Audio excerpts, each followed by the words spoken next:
of Natural Childbirth Exercises, which is this book, which I recommend highly, obviously, and hope that you, if you don't have it and you are a pregnant lady, that you will consider that this is one of the necessities of your life in the next 9 months or until the birth of your baby.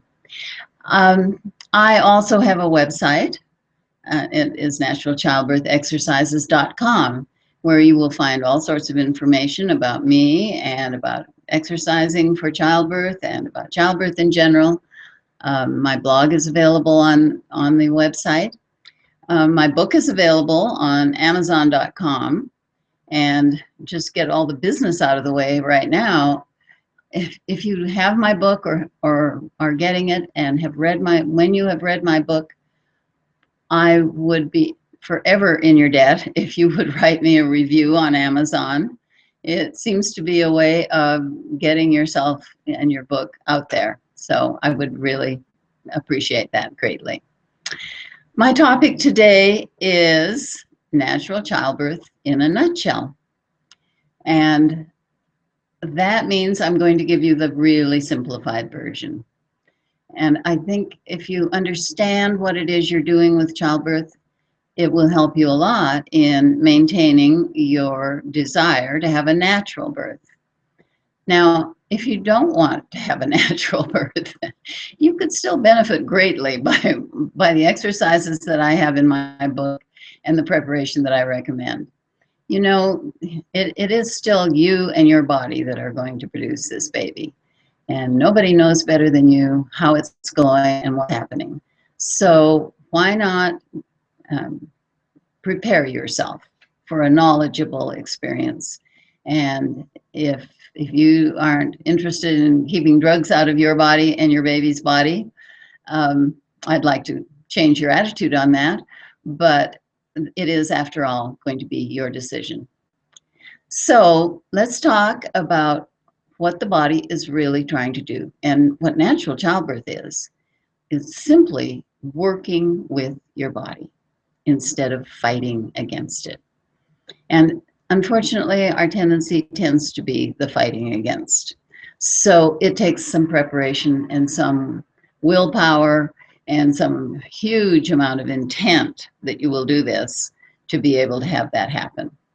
So don't wait till the last minute. Start preparing very early in your pregnancy, and you will no doubt have an absolutely marvelous experience. I have had 5 marvelous experiences, and so I really do recommend it. It is just the most joyful, exciting time in my life. Nothing trumps the birth experience. There's just no, I'm an old lady, and I have to tell you, those were 5 of the most wonderful experiences.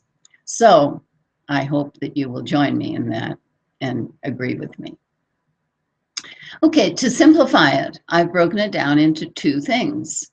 We have 2 stages of labor. Actually, we throw a few more in there. There's the 3rd stage of labor is after the baby's born, which doesn't make any sense. I guess it's part of the birth, but it's over by then. And there is a middle stage that we call the transition. That's when the body hasn't really quite decided whether it is ready to push or not, or whether it still wants you to relax. So, but there are basically 2 stages of labor. The first stage is while the baby is still in the uterus itself, and the muscle of the uterus has to squeeze tightly to push the head of the baby down into the cervix to open it. Now, there is absolutely nothing you can do to help that except stay out of the way of your body. So if you will, when that great heavy contraction starts to come, and it takes a while for them to get heavy, but anyway, do what you want when they're easy.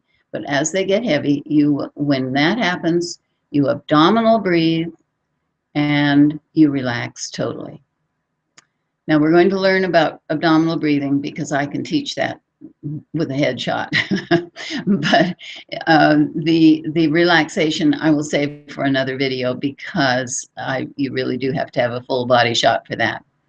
So the reason you're doing those two things is the relaxation is so that if your whole body is relaxed, it will be easier to stay out of the way of what that uterus is doing. Remember, if you have a tight muscle or a pain, if you are hurting somewhere, you don't relax around it, you tighten up around it for some reason. It seems to be our natural response to things, so to pain. And as you know, contractions are called pain. They're only contractions if you're doing the right thing, however, and not pain. So what we're trying to teach you is to do something that's counterintuitive, and that's taking some preparation and some real intent on your part. The other thing you do when that contraction is in place is do abdominal breathing. That is because not only does it keep your body oxygenated, and that's a crucial point. This is a very athletic event. If you were to play 4 quarters of football with no times out, this is what Dr. Bradley used to tell the husbands in his husband classes. That's equivalent to what it takes to go through labor and birth a baby. So you see, you are really expecting some superhuman event in your athletic event to go on in your body. And you must keep your oxygen level up where you can accomplish that. So we're doing 2 things when we abdominal breathe. We're oxygenating the body appropriately, and you are relaxing over that hard contraction in your uterus. So then, and let me just quickly say, the second stage, that's the first part of my nutshell.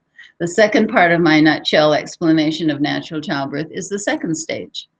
And with that, you are going to push.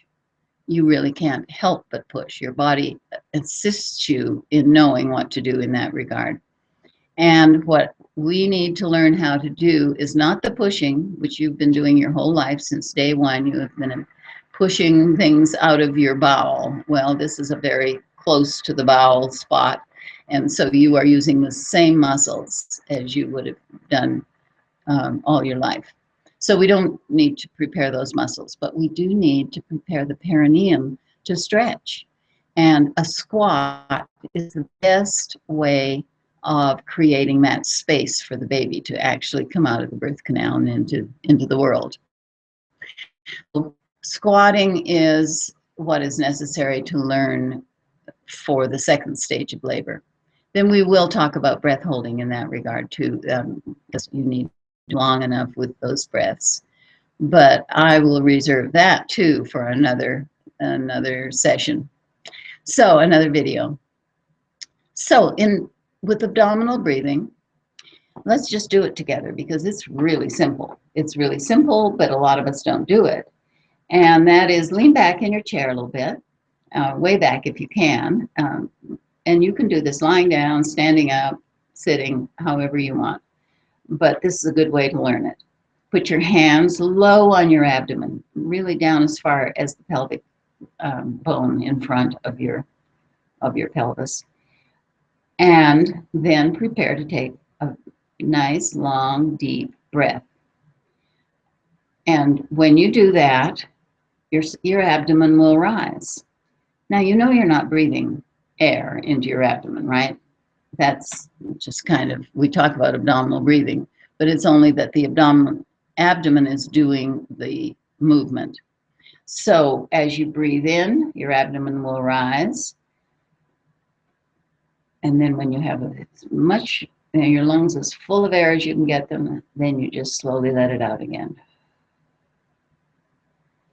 And you can see what a relaxing thing that is, just to be able to do that kind of breathing.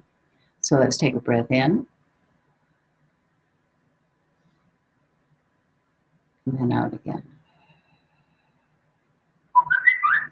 You might not need your mouth open to do that breathing right now, But when you're exercising heavily, you will. And because you have to take a lot of air in. I don't recommend that anybody do this, but if you were to go outside and run around your house and come back in and do abdominal breathing, it would be equivalent to what you will need to do in labor.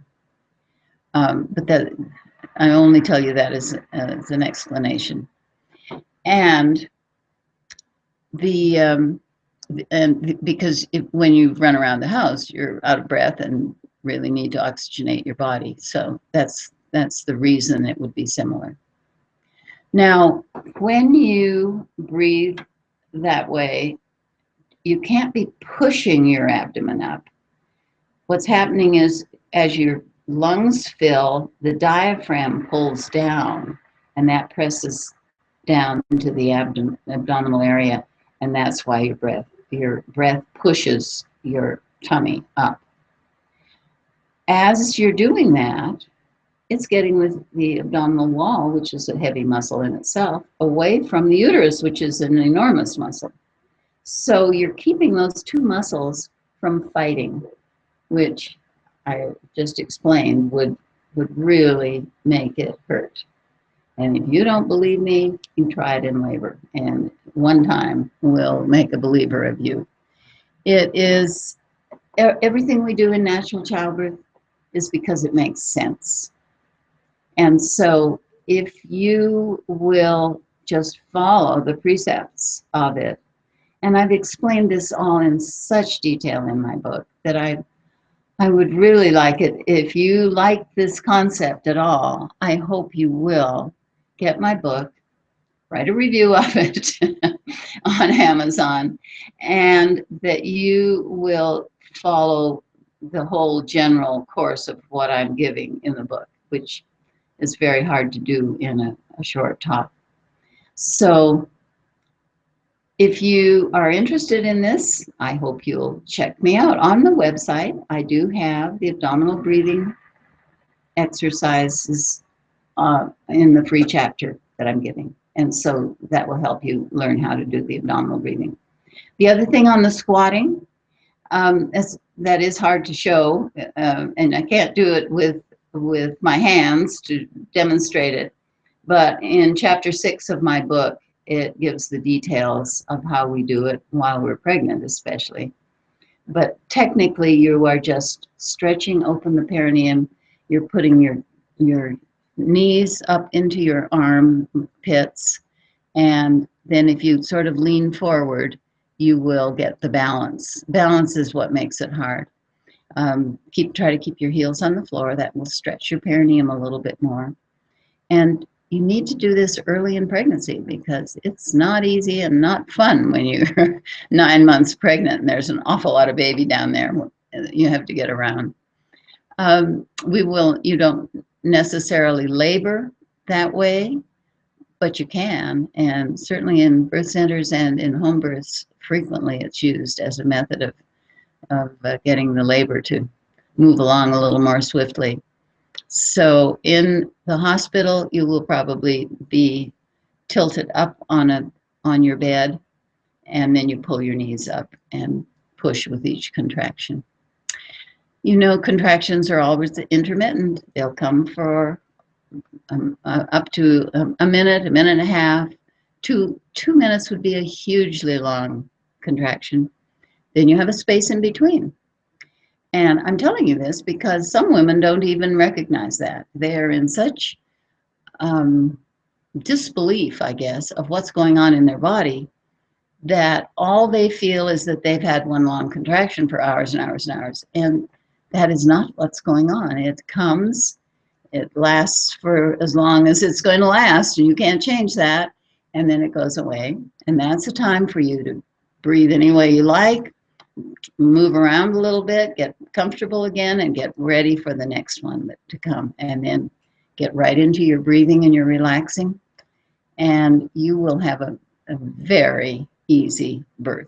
And nobody will know that it's because you prepared so hard for it. So, abdominal breathe and relax in the first stage. Knees up to your armpits, chin on chest, and bear down in second stage. In both cases, big breaths. You have to take big breaths to oxygenate your body before you start that final push. And if you would like to get in touch with me, I would appreciate it. I would love it. I am on Twitter. I'm Birth Exercises on Twitter. That's my handle. I'm on Facebook, and I have a Natural Childbirth page, so it's Facebook/Natural Childbirth Exercises. I'm on, and I have a personal Facebook.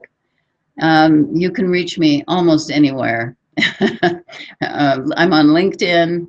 I would just love to keep in touch with you, and if all of this interests you, check out my book and keep track of me on my videos, which will come periodically.